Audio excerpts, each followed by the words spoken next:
महापालिकेचा त्यांच्या तिजोरीतला पैसा हा मुंबईकर करदात्यांकडून जातो. मी एक मुंबईकर म्हणून पैसे भरतो, वाईट वाटलं म्हणून बोललो, ठीक आहे. अहो, मी पण महाराष्ट्रीयन आहे. या महाराष्ट्र सरकारच्या तिजोरीत जाणारा पैसा तोही माझ्याच कररूपी योगदानातून जमा होतोय. मग त्यातला एवढा मोठा चंक हा जर असा भ्रष्टाचारी मार्गानं हे भलतेच कोणतरी सोमेगोमे खात असतील आणि त्याची बिलं त्या खात्याच्या मंत्र्यांवर फुटत असतील, म्हणजे आता त्या मंत्र्यांच्या त्या पर्टिक्युलर खात्यांच्या मंत्र्यांची नावं जेव्हा माझ्या समोर आली तर म्हटलं, अरे हा माणूस भ्रष्टाचारी कसा असेल? मी ओळखतो. हा माणूस भ्रष्टाचारी कसा असेल? मी भेटलोय.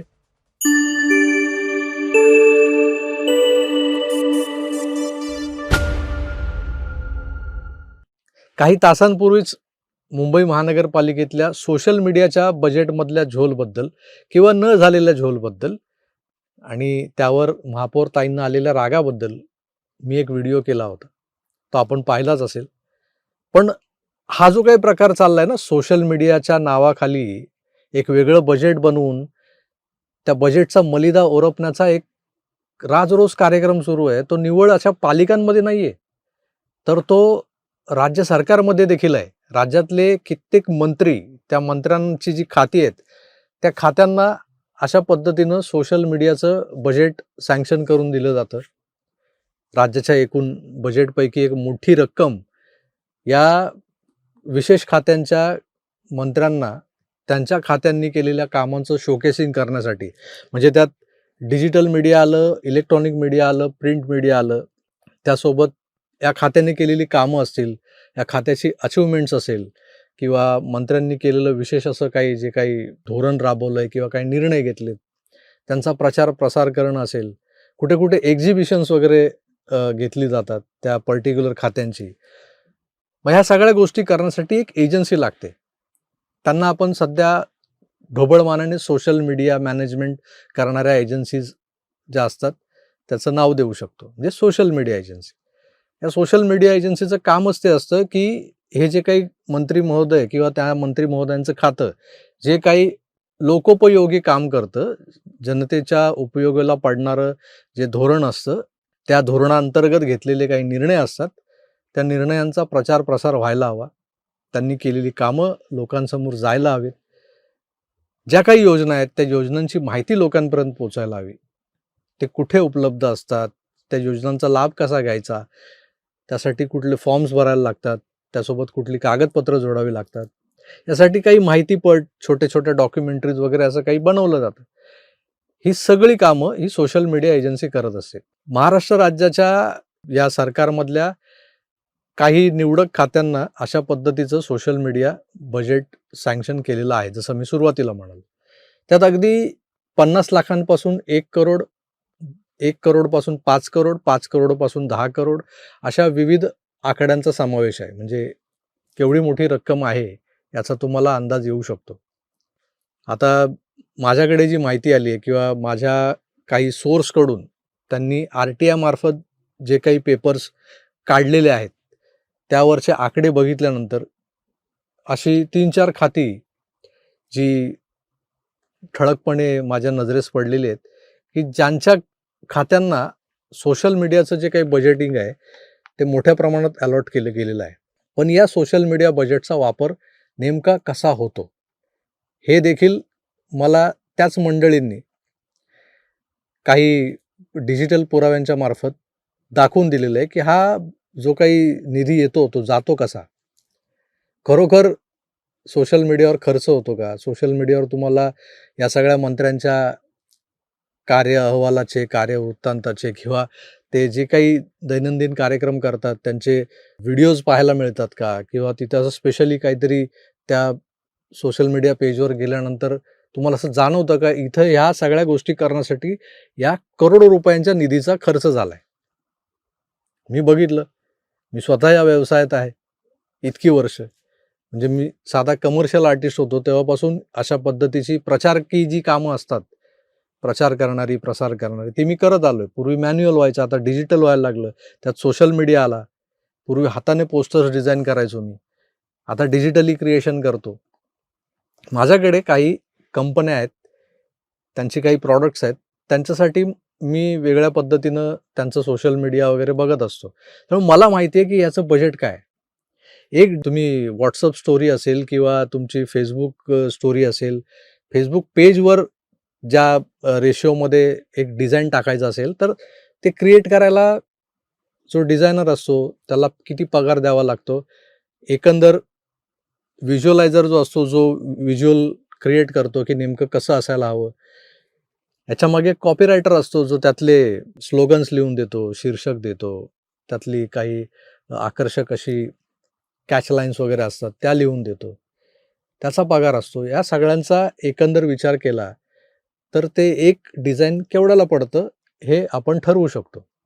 आणि असं जर काम वर्षभर करायचं आहे, तर त्या कामासाठी नेमका किती खर्च येतो. मग ती सोशल मीडिया एजन्सी जी आहे, ती हे काम किती रुपयात करू शकते, त्यांची काय अपेक्षा असते, त्यांचं बजेट काय असतं, त्यांचं कोटेशन काय असतं, हेही मला माहिती आहे. पण तरीही एवढा भरमसाठ खर्च काही खात्यांमधले मंत्री करतायत असं समोर आल्यानंतर खरोखरच चक्रावलो मी. मग नंतर कळलं की बिचारे ते मंत्री नाहक बदनाम आहेत.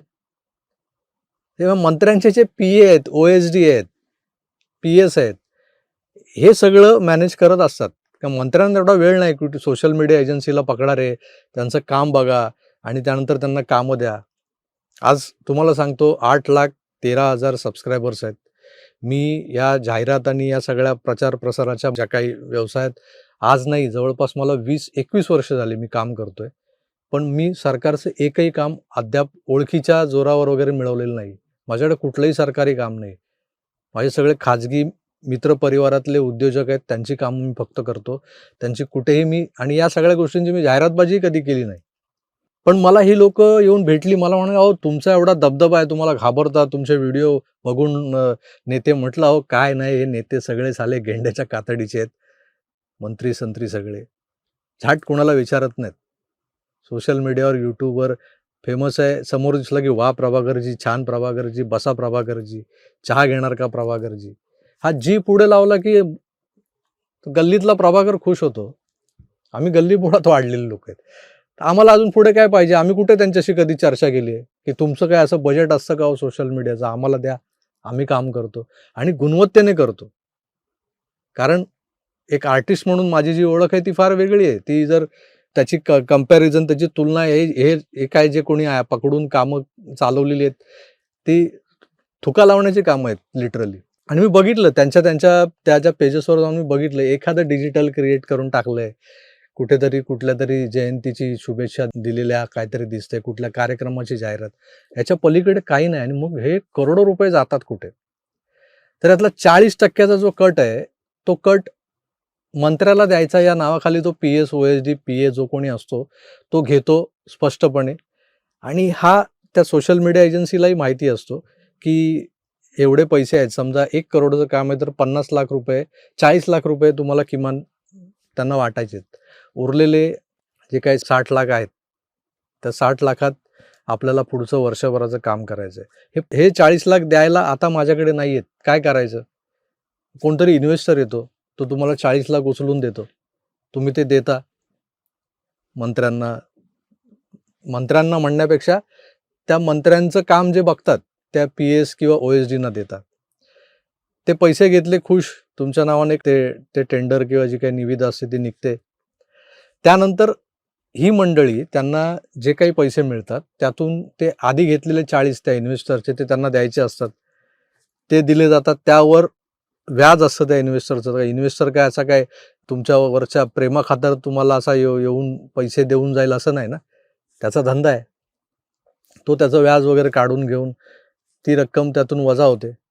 उरलेल्या पैशात हे जे काही काम करायचं असतं, त्यात परत कोण ना कोणतरी त्या मंत्र्याचा खास माणूस असतो, कोणीतरी खास कार्यकर्ता असतो. तो मग त्या सोशल मीडिया एजन्सीला फोन करतो.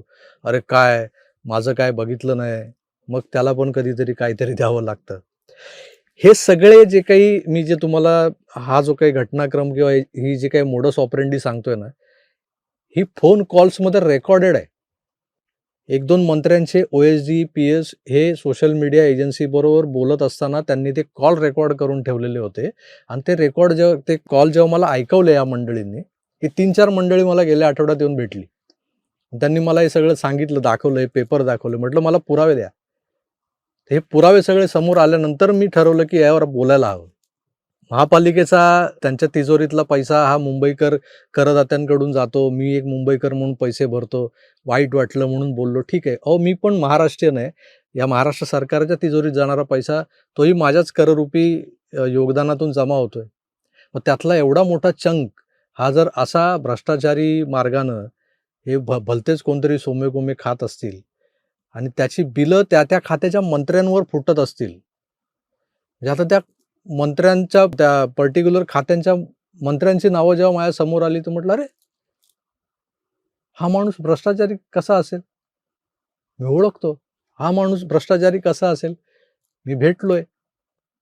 पण आता ते मंत्री म्हटला, की इकडून-तिकडून काही ना काही चालू असतं दुकानदारी.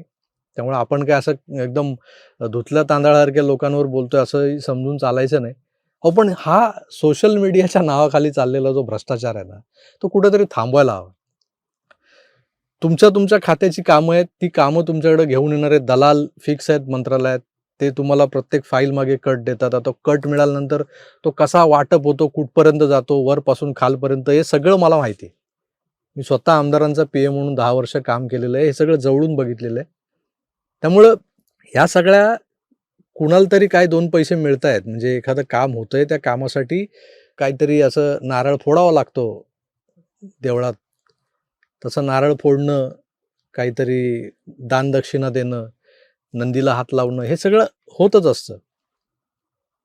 त्याला एक चांगला शब्द आहे, त्याला एक फाईलवर वजन ठेवणं किंवा अंडर द टेबल काहीतरी देणं-घेणं असं म्हणतात. तर हे आताच नाही, वर्षानुवर्ष चाललंय. तर ते समजू शकत होतो. पण सोशल मीडिया हा जो विषय आहे ना, त्या सोशल मीडियात आज आम्ही YouTubeच्या माध्यमातून, Facebookच्या माध्यमातून, Instaच्या माध्यमातून मागची 6 वर्ष कुठल्यातरी विचारसरणीला फॉलो करतोय, त्यांच्यासाठी लढतोय. अगदी तळहातावर शीर घेऊन लढतोय. एवढं सगळं करत असताना आमच्या पदरात काय पडतंय हा विचार बाजूला ठेवा. कारण ती मंडळी आली, ती मुद्दाम आग लावायलाच आली होती. तुम्हाला काय मिळालं? तुम्ही काय करता? तुम्हाला कोण काय देतं? काय नाही? कोण विचारतं का? नाही. समोर दिसला तर चहा पाजतात. हो. हे बघा. अर्ध्याधिक परप्रांतीय आहेत. त्यांची नावं बघा. आणि ह्या सगळ्या मंडळींना हे तुम्ही ज्यांच्यासाठी बोलता, भांडता, ते मंत्री, त्यांच्या मंत्र्यांची जी खाती आणि त्यांचे OSD, PS असा भ्रष्टाचार करून ही सोशल मीडियाची कंत्राटं वाटत असतात. तर म्हटलं यातलं आम्हाला काही नको. ₹1 नको. भ्रष्टाचारानं येणारा ₹1ही घेतला नाही म्हणून आजवर टिकून आहोत. आणि छातीठोकपणे कुणालाही अरेला कार्य करू शकतो. जर आमचेच हात बरबडलेले असेल तर आम्ही कशाला कुणाला काय विचारायला जाणार? त्यामुळे आम्ही काही न घेता देता आमच्या समोर जे काही येतंय त्याच्यावर बोलायला मोकळे आहोत. त्यामुळे हे जे काही घडतंय ना, सकाळी महापालिकेतला विषय मांडला. आता मी राज्य सरकारमधल्या ह्या सोशल मीडियाच्या नावाखाली चाललेल्या फार मोठ्या भ्रष्टाचारावरती एक व्हिसल ब्लो केलेली आहे. सुतोवाच आहे. जवळपास 4 ते 5 असे कॉल रेकॉर्ड्स आहेत, की जे ऐकल्यानंतर पायाखालची जमीन सरकते. करोडोंचा व्यवहार चालतो आणि तो कसा चालतो ते ज्या वेळेला ऐकलं त्यावेळेला अक्षरशः चीड आली, चीड. महाराष्ट्रात एक माणूस या सरकारचा जो काही कर्णधार म्हणून हेडमास्टरच्या भूमिकेत आहे, देवेंद्र फडणवीस, आणि तो सातत्यानं हे सगळं टाळायला बघतोय. या महाराष्ट्राचा कारभार जो आहे तो भ्रष्टाचार विरहित, पारदर्शक, सरळ आणि अगदी ज्याला आदर्श असा म्हणवता येईल असं करण्याचा प्रयत्न करतोय. किमान लोक बोलतात, दिसतं, त्या माणसाकडे बघून वाटतं, पण खाली काय चाललंय आणि या भ्रष्टाचाराकडे हेडमास्टरांचं लक्ष नाही, असं कसं होऊ शकेल? हेडमास्तर जाणीवपूर्वक दुर्लक्ष करतायत का? हा प्रश्न माझ्या मनात आला. तसं नसावं आणि मास्तरांनी ती छडी या सगळ्या चोर-चिलटांवर जरूर उगारावी, यासाठी निव्वळ सुतोवाच केलंय. पुराव्यासकट जर बोलावं लागलं, ते कॉल रेकॉर्ड्स ऐकवावे लागले, तर माझी 100% तयारी आहे. जे हे धंदे करतायत त्यांनी आत्ताच सावध व्हावं आणि जरा महाराष्ट्राच्या जनतेच्या कल्याणाची कामं करावीत. सोशल मीडियासारख्या फुटकळ गोष्टींमध्ये करोडोंचा मलिदा खाणं बंद करावं. करायचंच असेल तर सोशल मीडियावर तुमचा जो काही प्रचार प्रसाराचा जो अजेंडा आहे, ज्याच्यासाठी तो निधी जर तो तुम्ही सँक्शनच करून ठेवला आहे, तर तो खरोखर खर्च करा. खऱ्या अर्थानं दिसू द्या तुमच्या पेजेसवर, की खरोखर तेवढा पैसा खर्च होतोय. अर्धा जातोय PSOSGकडे, अर्धा भलत्याकडे, अर्धा व्याजात त्या इन्व्हेस्टरच्या. हे काय चाललंय ना, त्यामुळे महाराष्ट्र चाललाय कुठे असा प्रश्न पडतोय. मित्रो, तुर्तास मी इथे थांबतोय. पुन्हा भेटणारच आहोत. पण दरम्यान काही घटना अशा घडतील सकारात्मक आणि यात बदल होईल अशी आशा आहे. नाही झाला तर ते सगळे पुरावे आणि त्या कॉल रेकॉर्डिंग्स तुम्हालाही मी ऐकवणार आहे. त्यानंतर मग जनतेच्या दरबारात ते लोक आणि जनताच त्यांचा न्याय करेल. धन्यवाद. नमस्कार.